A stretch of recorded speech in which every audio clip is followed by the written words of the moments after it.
me a god. You call me a god. You call me a god. You call me a god. Let's go. I'm about to go off like a weapon. Fuel to the top, got a filled up engine. In my thoughts, obsession. I will not stop, no, I'm never second guessing.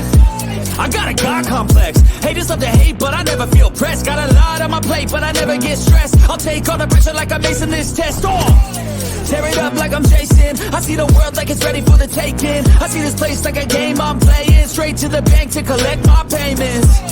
No negotiations, it's my way, I was born impatient. And like a damn Freemason, I'll run this nation. You call me a god. You call me a god. You call me a god.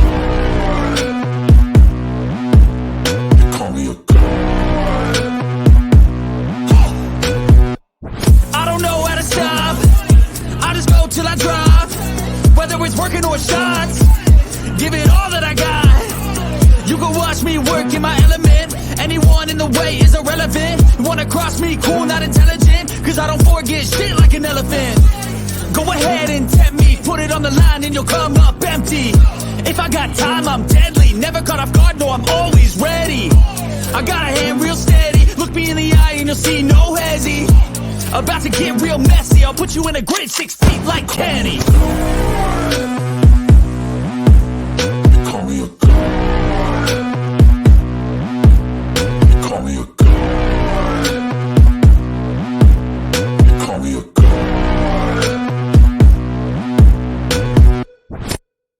What is good, everybody? It's your boy Reckless Ray De Niro, and we are back at it again with another episode of Future Financial Strategies. Hope you're having a good Thursday. I hope that you're rolling into Bag Fortification Friday prepared. Now, I get part of my paycheck on Thursdays now because we're using the CashApp play.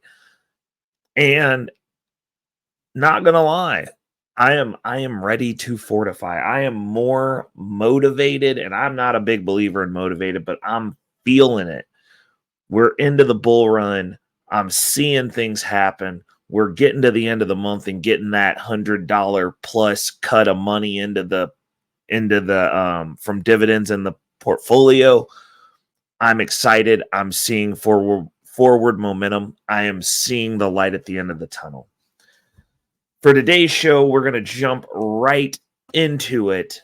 But before we do that, I want to give a shout out to the sponsors of the shows, sponsors of the platform. First and foremost, we're going to start with a shout out to Delta Investment Tracker app. It not only tracks your stock portfolios, it tracks your crypto portfolios. Actually, I inverted that for Future Financial Strategies because we are more focused on tweaking the traditional financial options that we have before us. But Delta Investment Tracker app does a really good job of tracking your brokerage accounts. You can link them straight through there. You don't have to put in manual trades. Does all the work for you. They're adding brokerages all the time. Over here, we always recommend using a big kid brokerage. I am not for the not real brokerages. The closest I dabble into that, the ones with the fractional shares and all that jazz, is CashApp, because obviously we're big advocates. Shout out to CashApp as well. But Delta Investment Tracker app is making it so that you can link all of your accounts into one place. Brokerage, traditional finance, as well as crypto, bleeding edge future finance. Secondly, if you're serious about your investment journey, you might consider tapping in with us over at Circa 84. Now, I do have a link for Delta Investment Tracker app should you decide to download it and give it a shot. A lot of the updates that you're seeing from me on Instagram, Facebook, Twitter, are coming from the Delta Investment Tracker app. I am actively using it myself, or I wouldn't recommend it. The link that I have is just a link that lets them know that you saw it over here and that I'm doing my part to champion a software and opportunity that I believe in. Now, for those of you who are looking to take it to the next level, you might consider joining us down in Circa 84. I do have a referral link down in the comments below. We're just more in the weeds, more in depth. Obviously, they get access to my other video upload that I have every week, crypto portfolio updates. They do have access to that 72 hours before the general public. So it's a little bit of an edge. They get the episode early. But we've been having some really good conversations in there. If you're interested in jumping into the weeds, getting specific questions answered in regards to crypto trading, day trading specifically, I'm not a big trader, but there's some really talented traders in there. Options trading, futures trading, real estate investing, real estate wholesaling. We've got people with expertise in multiple areas in there, ready to share game on a very in-depth level. Tap in with us if you're ready. Now, this episode, we're getting into the 3 things I wish I knew about money in my 20s. Now, like cresting over that big 4-0, being stronger than I've ever been, being healthier than I've ever been, the heaviest I've ever been. I actually, this last weigh-in, I got up to 205. I was feeling myself. For those who don't know, it's really hard for me to gain weight. I was a wrestler. So I was doing weight in the opposite direction. So after high school, it's been really hard for me to gain weight. But like I said, you put in the work, make sure to be disciplined, because I have to eat more, and it's not just a matter of eating more. You don't want to eat more and then end up unhealthy. So it's really hard to eat more and be healthy. Like it's weird, but we've been focusing in, we've been dialed in, we've been dedicated to it. But as I look back over the time that I've spent, I'm realizing how much opportunity costs I've actually incurred going through and basically doing everything the hard way. Like I bumped my head a bunch. I fail more than most people, proudly and adamantly. But it's like you think about it, and you're like, man, if I would have known this then, I actually could have been completely retired by now instead of just getting to the point to where I'm going to be able to, and it's not that I don't want to do anything, but I would be doing some different, I would have maybe had some different opportunities and doing some different things. Like as far as jobs and stuff go, the income was always decent. That was never the issue. It was me. It was my lack of understanding of a few key concepts. And actually, let me reorder these. So we're going to break them down. I'm going to give you my top 3 things that I wish I knew in my 20s. And I've got a bonus for you that I'm going to do at the very end of the show, because that's what we do over here. I want you guys to get as much value as possible. And I had 4 things I was looking at, and I was really kind of circling around. I was like, I had a longer list, and then I started having to trim stuff down because I want it to be 3 things. I want to hold you guys up for forever. But there were 3 things I was like, definitely. And then the 4th thing, I was like, dude, I could switch this out with any of them. So we're going to do a bonus at the very end. So stick around to the very end. I got a little bonus for you there. The first thing that I wish I'd understood in my 20s. And I did it. Actually, this was so important that, like, honestly, I've done an episode about this. So, like, if you're new to the platform, first and foremost, make sure you hit the like button. If you like what you're hearing, share it with your people, because the Wolfpack, over in the Wolfpack, we are not trying to get rich by ourselves. And definitely swing back through to see me again. Hit that subscribe button as well. Now, in my 20s, I actually did an episode on this. So if you are not familiar with this concept, I did a breakdown of it. I actually did a whole episode dedicated to it. I wish I knew the time value of money, because the money that I made in my 20s is was worth an order of magnitude more than the money that I'm making right now, even though I'm making more money right now. So not only did I lose the value of doing something with those funds then, because I just spent it on stuff, trips. I was doing all the stuff that I see a lot of people doing now. Like I wanted to live it up then, not really thinking towards the future. I didn't have a good, healthy relationship with money. So as soon as I saved up any amount, I blew it on something. And it was just looking back, it was not the deal that I thought it was going to be. Like, you're always going, hey, I'll get serious later.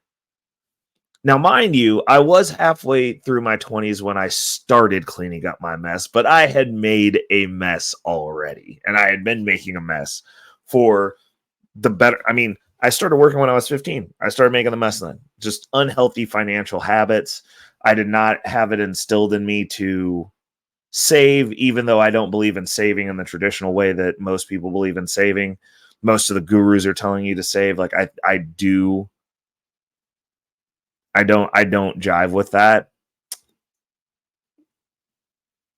But that lack of understanding of the time value of money, there were moves that I could have made had I invested in or saved some of the money I was making that would have had a much larger impact now.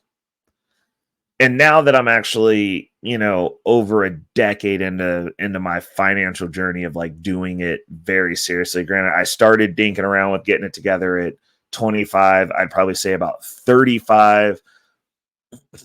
I had a solid foundation about how I was navigating. And then, the rest is kind of history. Like the ball started rolling at 35. So like now I'm seeing the stuff that I was doing at 35. Those investments that were made then, well, actually not 35, it was 30, because that was when I started getting into crypto. But like now I'm seeing those crypto investments, that portfolio growth between then and now, starting in that, and the gains that I've made as I've dug myself out and finished cleaning up the mess, making moves, put myself in a position to take care of myself, not only myself, the roommates that I have that I'm house hacking with, and seeing all of that compounding growing, and not necessarily having it be 100% about having to switch jobs every 2 years, because like I've also been at my job for over a decade as well. I have mastery, I have a skill, I'm in a trade, part ownership in the company. Just seeing all these things line up and start compounding to where it's not necessarily just about my physical labor. Like the portfolio growth is there. I've got steady income. And, I posted about it I think it was towards the end of last bull run. At the point that I'm at now, I just need income. Like my finances are fine. I could go work at Amazon and continue the trajectory that I'm on, and I'm still going to get to the finish line. It's just the lane that I'm in, I'm going to get there faster. And when I get there, I'll have a little something at the end, because should I decide to stop working, a check has to be cut when I leave because of the ownership interest. So there's an additional VIG in there. And like my incentive is to just help the company grow and be valued higher and higher and higher and higher. And then that way, when I'm ready to go sit on a beach or do whatever, there's an extra thing that comes as well. But we're not going to be doing that until our portfolios are fully self-sustaining. I'm covering my essentials and money to reinvest. Like I'm actually factoring that in to my exit, because I wouldn't want to just sit out there, do nothing, eat off the portfolio, and then God forbid something terrible happen, and I haven't been investing this whole time to pad the portfolio. I don't want that. So that's the way that I'm looking at it. But that time value of money, the money that I made in my 20s was just worth so much more. And to like have not invested that, hindsight's 2020. It's like one of those things where you look back and just want to kick younger you in the neck and be like, hey, listen, you're doing all this wrong. You're just making things more difficult for me. We weren't worrying about that, but like we got it sorted out. And now we're making it easier for future us versus more complicated. Now, the second thing that I wish I knew about in my 20s, compound interest. I wish I knew how it worked against me and for me. Like a lot of people are like, they tell you compound interest and it's like credit cards, compound interest. You don't pay it off. It's compounding, like it's going up. Now that's $1 bazillion. You bought your house and the interest is low and it says it's low, but like when you pay that house off, you paid $1 billion. Like it's compound against you. Compound interest also works for you in the sense of market appreciation as you're investing, because like they tell you that you're not going to be able to save your way to being wealthy, which is 100% true. You're not going to save your way in cash to being wealthy. But if I would have put everything in the stock market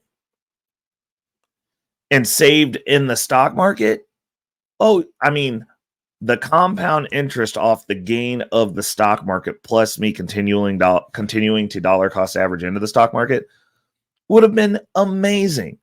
It would have been ridiculous. It would have been something else. It would have been great. And I didn't do it because I didn't understand how compound interest worked for me, how it could work for me. The other thing that I didn't fully grasp was how compound interest was working against me, as during my 20s, I was in the process of racking up what peaked to about $25,000, $30,000. It was between $25,000 and $30,000 in credit card debt. Because compound interest was working against me. Like I was actively ignoring bills. I was dodging phone calls. I was doing all that. I wasn't sleeping well because people were calling, asking where the money was. I was getting letters all the time. Most of my mail was, where's the money? You owe us money. Give us money. And it created a bunch of, like, not only the stress, the mental anguish of that, but like the fact that it was just compounding and rolling over and getting late fees and getting, you didn't pay this fees and we're calling you. And it ballooned. And thank goodness, I always tell people, like, the reason I'm an advocate and the reason I'm an ardent defender of the cryptocurrency space was because it does offer life-changing opportunities. Definitely gave one for me because I not only got a house. Oh geez, I'm gonna have two bonuses for you. Not only did I get a house, I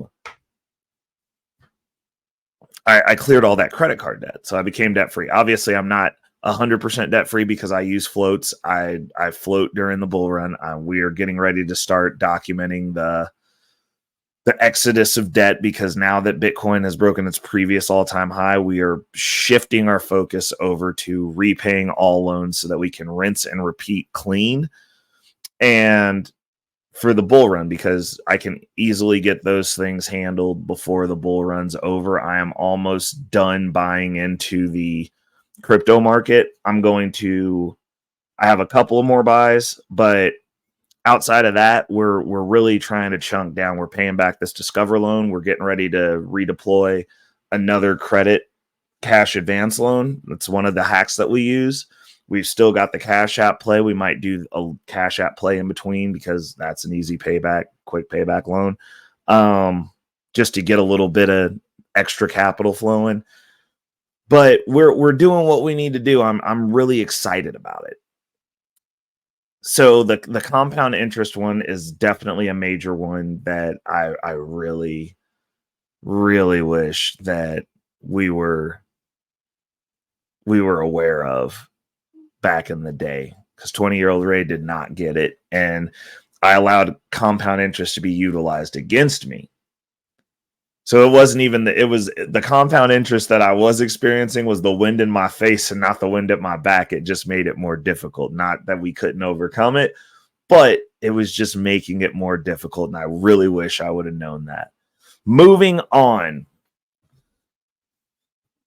The third one, and this is a big one now because I went through the phases. And as you're going through the phases of financial literacy, unless you start here on a small channel that you must have found by knowing somebody who knew somebody, or you saw me dog walk somebody on a panel talking about something completely different and then explaining that I talk about money, or you're in the circle, you're in one of my circles, and in that case you see me all the time, like you have the opportunity to ask questions. But I understand people don't want to ask questions, especially when it gets down into like their personal business. So like I put these things out. I'm documenting the journey. This is for my future children, some of my god nieces and nephews that I will be impacting, because I'm setting stuff in place for you as well, because that's what you do when you're trying to repair and rebuild / build an empire. I'm trying to get my family name out of the space to where every generation we're having to start from scratch, because the generation before us fumbled the bag and left us with debts because we didn't know how money worked. Now that there's somebody who knows how this game works, I'm documenting my journey, so that way hopefully stuff that goes on the internet's there forever. They'll be able to go back and look at it and be like, yo, like this is what he was going through at this point. As some of you are getting groomed into portfolio management and financial strategy from me, you'll be able to go back and see where the stuff that I'm telling you came from, and not that I'm just saying it, that I actually went through it and documented it as I was going through it. But the third thing that I hold on, I don't want to juice you guys on the second bonus. Okay. The third thing that I wish I had known was in my 20s.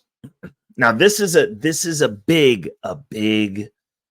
ask, but this is pie in the sky. Like, oh, I wish I would have known that. But this one requires more discipline than the other two, to be honest. Because saving money is easy. Saving money, investing money, especially if you're just like putting it in there, setting it aside, that not touching it takes a fair bit of discipline, but also cutting that part of your check out takes a fair bit of discipline. Because I remember when I turned 25 and actually started setting something aside, it was hard. It was hard. But this would have been harder. But it's something that I wish I would have known, because then I would have probably would have made me more motivated to save, to be honest. I wish I would have known how to fully utilize credit. Now, when I say fully utilize credit, I'm talking about understanding the inner workings of credit, how it can be used to benefit you outside of going on trips, going out to the club, bottle service, Gucci belts, new rims, car parts, computers, video games, gaming systems, in-game merch, all of the front-facing things that impresses other people but really doesn't impress anybody who actually has anything. I wish I would have known how to use credit the way that I use it now, which is using credit to buy assets. I really do. Now, the reason being is if you're financially disciplined, it can be a life-changing tool in the tool belt to help fast track what you're doing. And I think we're gonna have some pretty interesting stuff, because like I've got some interesting opportunities now to where with the budget that I have, I might be capitalizing on it and doing some things in a slightly bigger fashion. But I wish I would have known how to use that tool, because like in my 20s, all my credit cards that I had, the credit card debt that I was racking up, was for stupid stuff. It was just for dumb things. It wasn't for anything that was beneficial outside of like, I want to go do this thing that I probably don't need to do. And yeah, and it added up. Compound interest became the wind in my face instead of the wind at my back because I didn't understand how to fully utilize credit. And again, I always state that I understand how some of these other talking points, your gurus that are marketing to the lowest common denominator, speak on credit, but in the space that I'm in, where I'm around people who are actually getting it, that are not on YouTube all day, that are not content creators, that actually own businesses that are arterially needed in a city, that actually wield power, own whole blocks, own whole neighborhoods, are doing massive land developments and are the best at it and are not insolvent and are not filing for bankruptcy. They all utilize debt. And this is multimillionaires all the way up to a billionaire that are in different lanes, different business lines, different fields, and they all utilize it. Now, they're not necessarily as kiltered as I am, especially like with my personal, like utilizing the credit that I have access to, but it all spins and math is math. So if I would have known what I know now back then, I could have been in an even better position faster. Bonus time. The first bonus, and this was a big one, and it was one that I took advantage of and then tricked off. The first one for in my 20s, because this really isn't that big a deal if you're in your 20s, was I wish I would have understood the benefit of living at home. Now, I moved out when I think it was like probably about 20, I think it was like 24, like 23 or 24. I moved out initially when I was 16 for a year. And then I got talked into coming back home so that my mom could make sure I could graduate. And then I was there until I was like about 23 or 24. When I lived at home, I did not pay rent. There was a conversation brought up about paying rent, but at the time I was not on good terms with my family at all, hence the moving out at 16. And I was literally just there sleeping, so like that did not make sense to me. I was like, I'm sleeping here, like it's not like I'm bringing chicks home. I don't hang out here. I'm literally go to work. And at that point in time, I was working hours. I literally worked all day. I worked in service industry. At a restaurant, there's always hours. I just worked all the time, so I didn't have to be at home. So I was only home to go to sleep. So I didn't pay rent,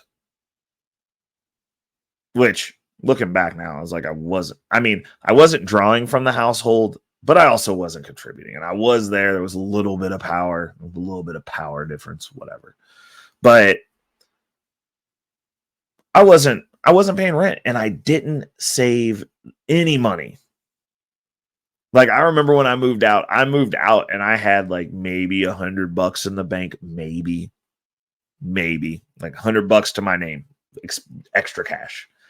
There was no savings. There was no emergency. There was no nothing. It was just hand to mouth. And I just moved out and was just like, yeah, I'm not coming back here.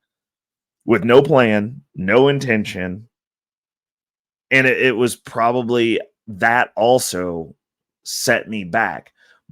And I can't put that on my parents. I can't put that on my family, because no one up until me had my level of financial literacy, and I had to go seek this out myself because I didn't like the results that we were getting. Looking around, I'm like, hey, this is not productive and it's not sustainable. Like, eventually we're going to hit a super dud generation where don't nobody make it, and it's going to be a problem. Like, and there's no incentive, and we're not guiding people in any directions.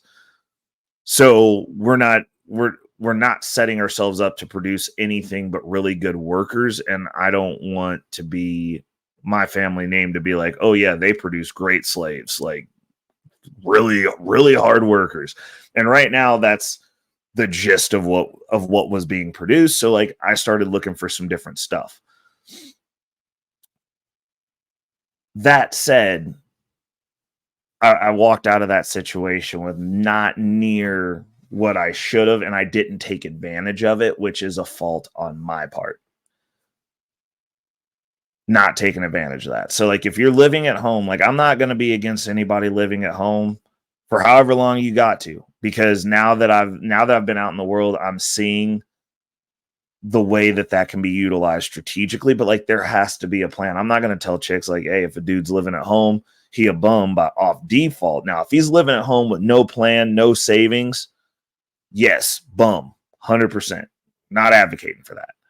But if you're under your parents' covering and you have an ability to be able to stay home, and honestly, for the parents out there, because like I'm older, but as well, for those of you that are parents, if you have adult children living at home, force them to set something aside, even if it's you having to collect rent from them.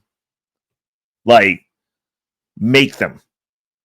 Because if you're putting an adult who's lived under your covering that is not financially responsible, not financially literate, out into the world when they want to leave your place because they want to do what they want to do and they want that freedom with $100 in this climate, it's a setup for failure because anything could happen. Jobs aren't consistent. They don't need to keep you around. People are quitting because they get offended at work. They get insulted. It's work. They can't think past their emotions, past their egos, and they're putting themselves in terrible financial positions. Like it's almost more advantageous to keep them at home and teach them financial literacy, but you got to be at home with a purpose. Like if you're just at home, just being there so that you can sit at home and play video games for a few extra hours and do the bare minimum, then yeah, you're a bum. There's always going to be losers. Someone's going to have to fix sandwiches and someone has to hand someone the fries. But being at home with an intention, with a family goal, a focus, that is different. And that can be a pivotal change for families for generations, because now you're allowing people to leave home with some semblance of wealth, or the start of wealth, or the foundation that they're going to need that they can build off of. The last bonus, and this was one I actually had a conversation with my mom, I've talked about it before, that I actually was downright mad. And that was understanding the benefits of home ownership. Now, I understand now there's math to be done. And honestly, when I moved out, there was math to be done, because when I moved out, most of the place that I lived, I was not going to be able to put myself into a position where I owned a home that was going to be better rates. But that was then. It depends on the area. It depends on the interest rate, all those things. And I know people are going to tell the real estate agents will be like, hey, well, the interest rate, you can change it later. You can refinance. Like, true. It's a possibility. But there's a couple of things that are caveats to this. A, you have to be a go-getter. You have to be one of those people who is just going to be employed. And that's if you're going to live on your own, period. Because if you can't pay rent, you live outside. If you can't pay your mortgage, they take your house and you live outside. You have to have your finances in order. Now, me personally, I am working, and what we're doing over here at Financial Strategies is we're trying to get our portfolio to pay those core expenses. What are the core expenses? Your mortgage or rent payment, your phone, internet, mortgage, phone, internet, and insurance, and a car payment. 5 core metric things. The priority for me, though, at the current state that I'm at, is I want to hurry up and get to that mortgage payment so that I can start power cycling my house down. I can either do that, or it can cover the next property, like something where it's going, like, once we're trying to hurry up and get to that point, like where we want to get there and then get it to where I'm seeing some numbers. Cause like after I hit 100, I start getting hungry. Like I'm frothing at the mouth now.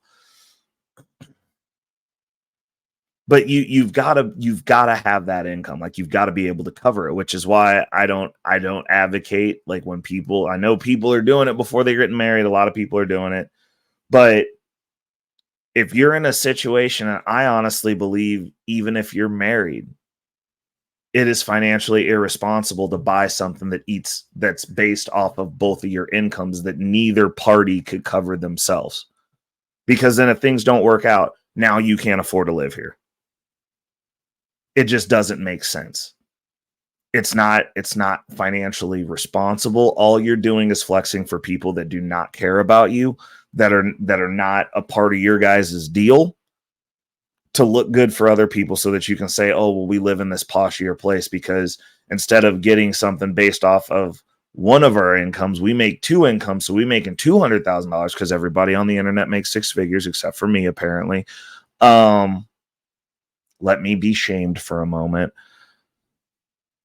But they're going, oh, okay, well, we're going to get a house that somebody who makes $200,000 makes, even though neither one of the individual parties makes $2,000. Now, later on down the road, you've saved no money, you're house poor, and one of you, the relationship doesn't work out and one of you leaves. Now, neither of you can afford this property. Now you got to fire sale it. Now you're losing money. Now it's not sustainable. Now wealth is getting broken up and distributed, and you guys got to both go get apartments to get your rent increased so that you'll never be able to buy a house again. And then you're both upset.